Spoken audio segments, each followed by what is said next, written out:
नमस्कार दोस्तों, स्वागत है आप सभी का मेरी कहानियों में। मैं हूँ शिखा और एक बार फिर से आपके लेकर आई हूँ एक नई कहानी और उम्मीद करती हूँ कि ये कहानी भी बाकी कहानियों की तरह आपको बेहद पसंद आएगी और अब पहले की तरह अपना प्यार और सपोर्ट मेरी वीडियोस पर बनाए रखेंगे।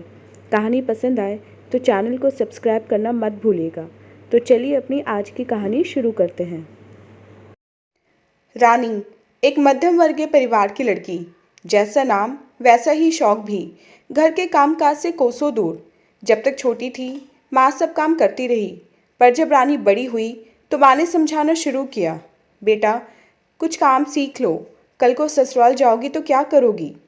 हम माँ बाप हैं तुम्हारे, तुम्हारी आदतें झेल लेंगे, पर वहाँ तुम्हें ही करना पड़ेगा सब कुछ।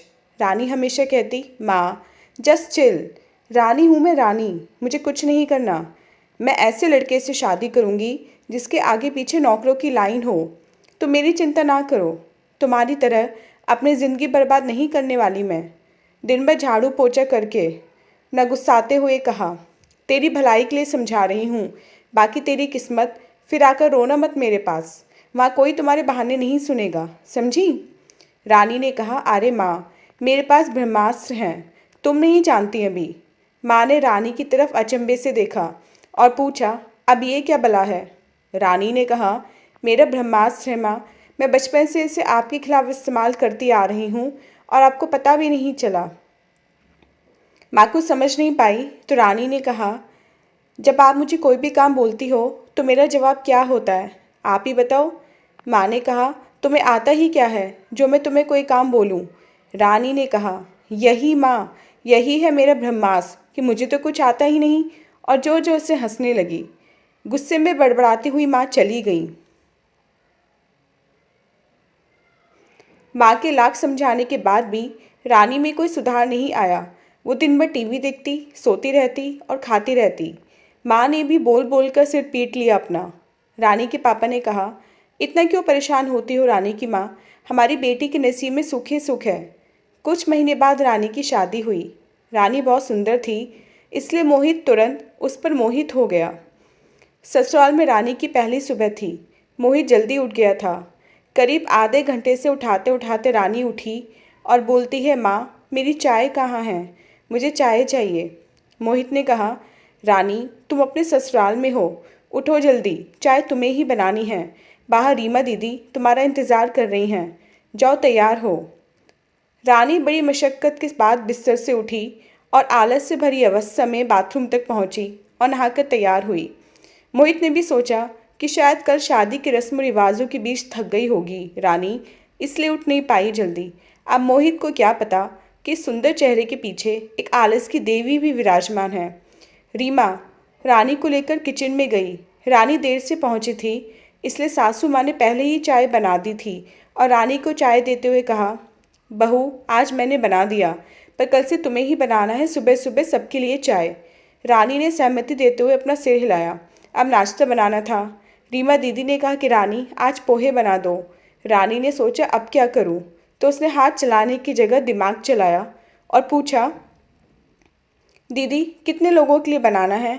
रीमा दीदी ने कहा, यही कोई 12 लोग होंगे सब मिलाकर, तुम घबराओ नहीं, इतनी भीड़ आज ही है। चाचा चाची उनके पर बच्चे और मेरा परिवार भी है तो लोग बढ़ गए हैं। कुछ दिन बाद सिर्फ 4 लोग ही बचोगे तुम लोग यहाँ, माँ पापा मोहित और तुम। रानी ने रीमा दीदी से कहा, दीदी प्लीज़ बुरा मत मानिए, लेकिन मुझे इतने लोगों का खाना बनाना नहीं आता। मेरे यहाँ सिर्फ 3 ही लोग थे हम लोग।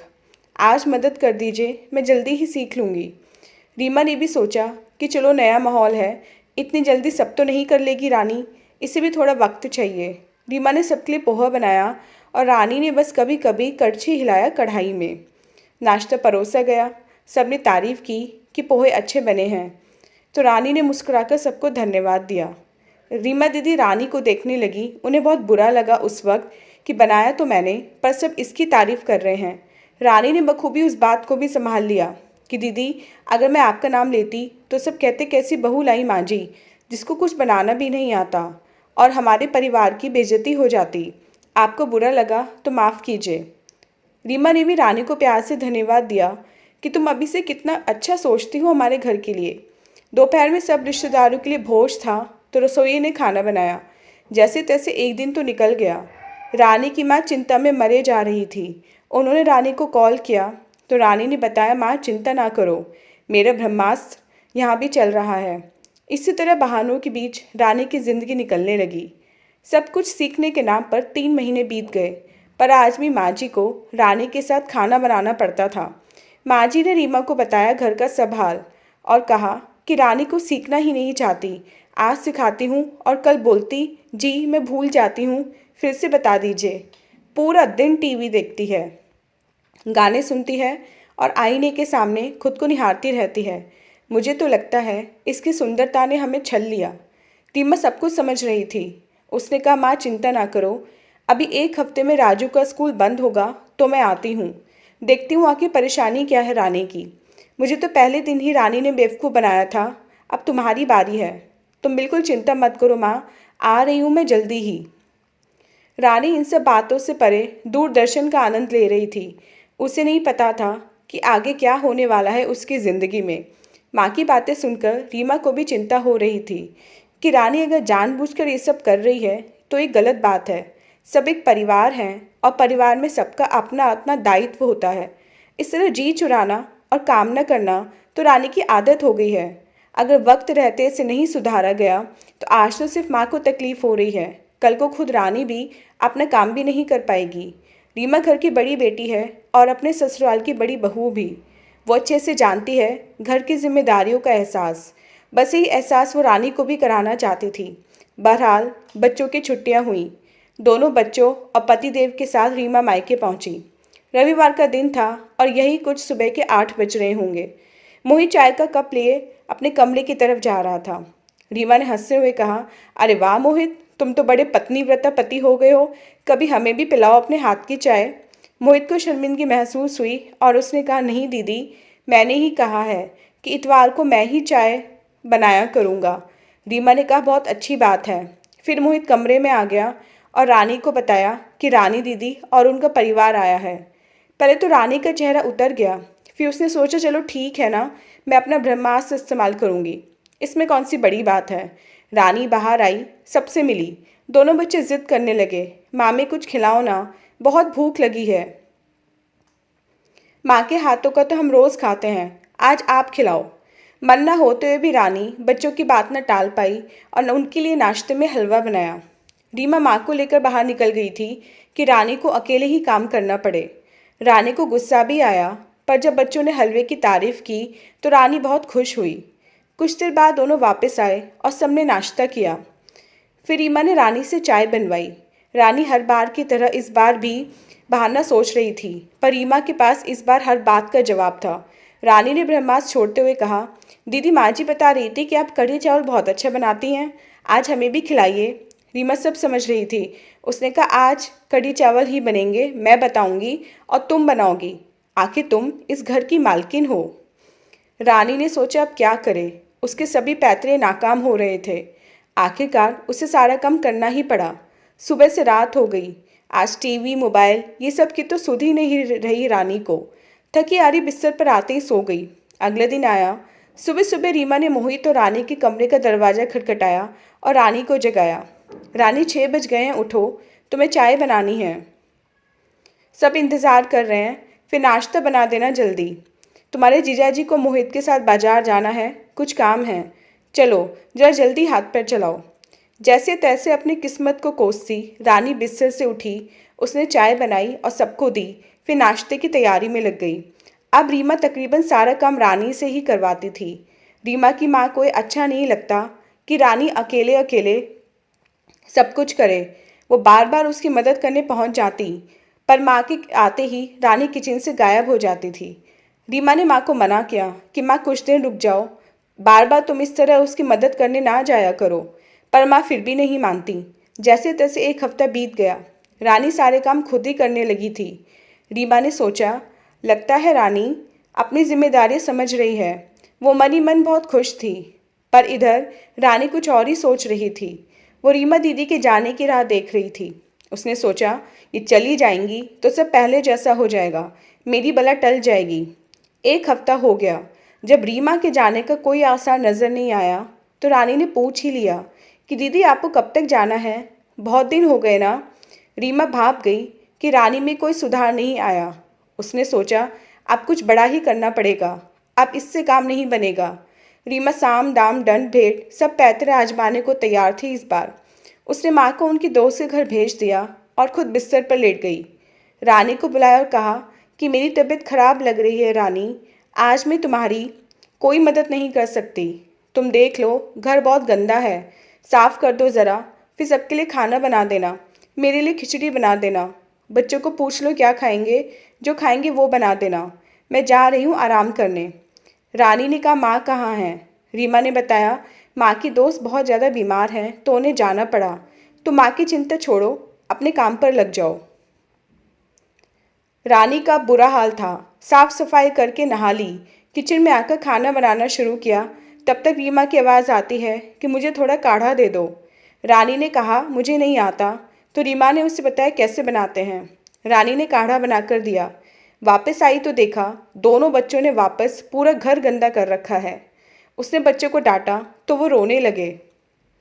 रानी डर गई कि कहीं दीदी ना देख ले, तो उसने उन्हें मनाया, उनका मनपसंद खाना पूछा तो पता चला उन्हें आलू के पराठे खाने हैं। अब इतने तरह के खाना बनाने और बच्चों को संभालते संभालते रानी की शक्ति जवाब दे चुकी थी। उसे बहुत गुस्सा आ रहा था। वो इतना कर चुकी थी कि गुस्सा अब संभलना नहीं संभल रहा था। उसने सबको जैसे का तैसा आधा अधूरा ही किचन में छोड़ दिया। दोनों बच्चों को फिर से डांटा और अपने कमरे में आकर बैठ गई। रीमा को कोई आहट नहीं मिली तो वो रानी के पास आई और पूछी क्या हुआ। रानी बहुत गुस्से में थी इसलिए कुछ नहीं बोल रही थी। रीमा ने उसे और उकसाया तो रानी ने चिल्लाते हुए कहा आप जब से आई हैं अपना सारा काम मुझसे ही करवा रही हैं। माँ जी पहले सब कुछ करती थी पर उन्हें भी कुछ नहीं करने देती, ना तो खुद कुछ करती हैं। मुझसे नहीं हो सकता ये सब काम, मैं नहीं कर पाती हूँ ये सब काम, मुझे नहीं पसंद है।